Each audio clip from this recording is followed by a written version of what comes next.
Sadgurunath Maharaj Ki Jai, and welcome to Jagadambe Reads Mahabharata 426. As you may remember, Arjuna just killed Vinda and Anuvinda.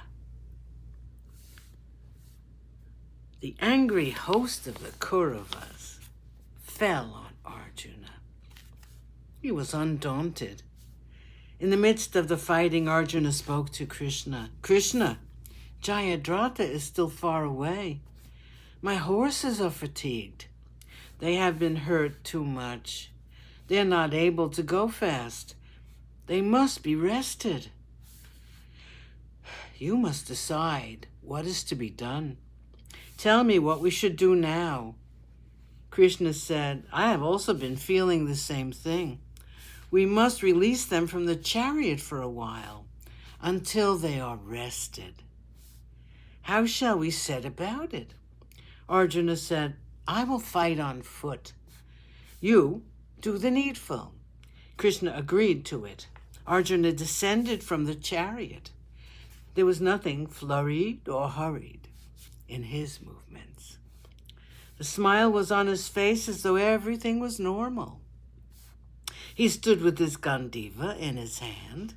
He looked beautiful as he stood there, like Kama, the god of love, with his bow made of sugar cane. The Kauravas thought that this was the time to harass him.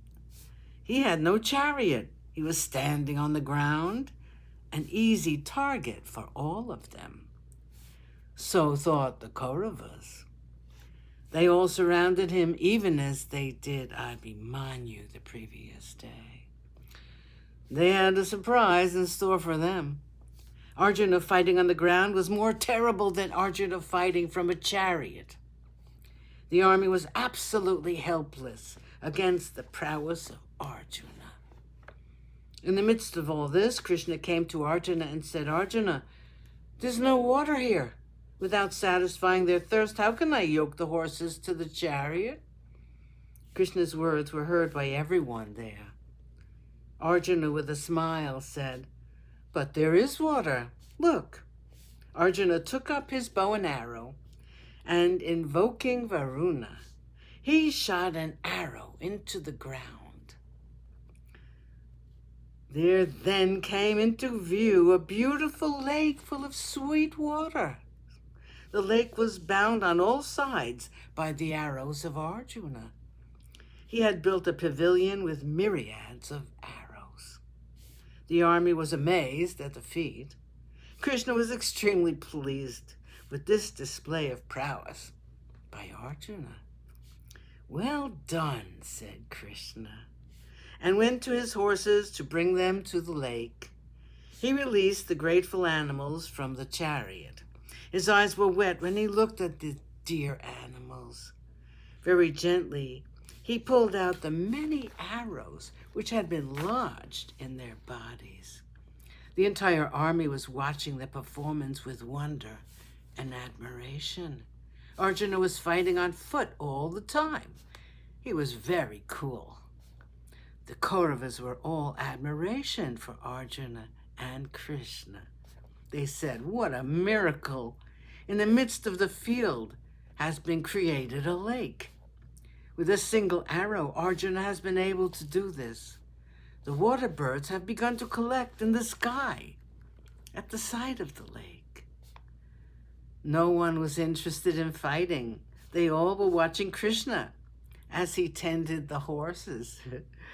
The smile on the face of Krishna was bewitching.